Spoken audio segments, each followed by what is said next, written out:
father would come out during the weekend to the resort place. During the week, he was conducting his business in the city.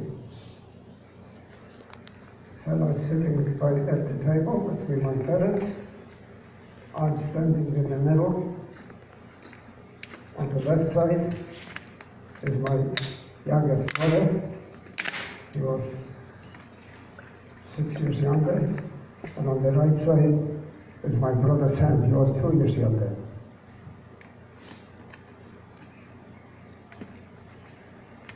Once the Nazis locked up the ghetto, they were in full control of the food supply. And they just gave us enough food so we will not die from starvation.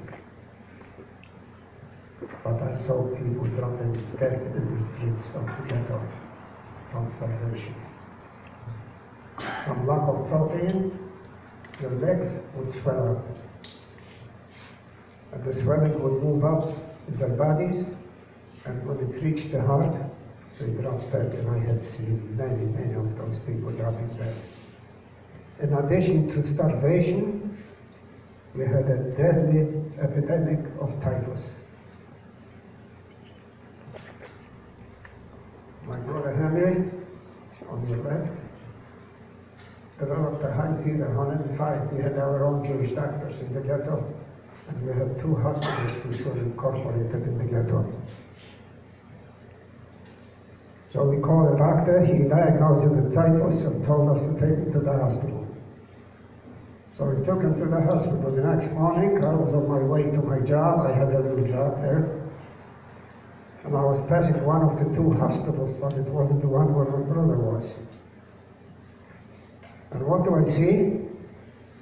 There's a big truck in front of that hospital. The kind of truck that is used to transport cattle in spaces between the boards. And the truck was guarded by Nazis with machine guns. And they were loading patients from that hospital on top of that truck. 30 layers of live people on top of each other. When I saw that, I started running to the other hospital where I took Sam the day before. The streets were deserted. On the way, I came across another truck like this, moving away from that other hospital. And I stopped for a moment to look between the boards to see if I could see Henry. I didn't see him. And the driver had a companion in his driving compartment with a machine gun. And when he saw me watching the truck, he started shooting at me. But the bullets did not hit me because I was in front of an apartment building, and I ran into the building. And the truck continued away from the hospital, and I continued running toward the hospital.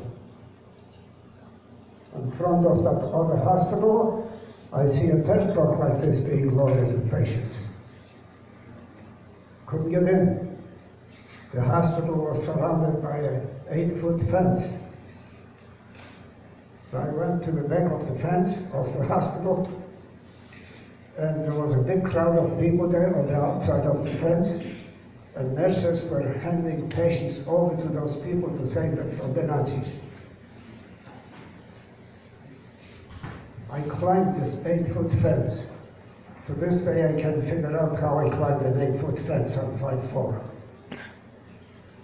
And I go up to the room where I put my brother in the day before, and he was not there.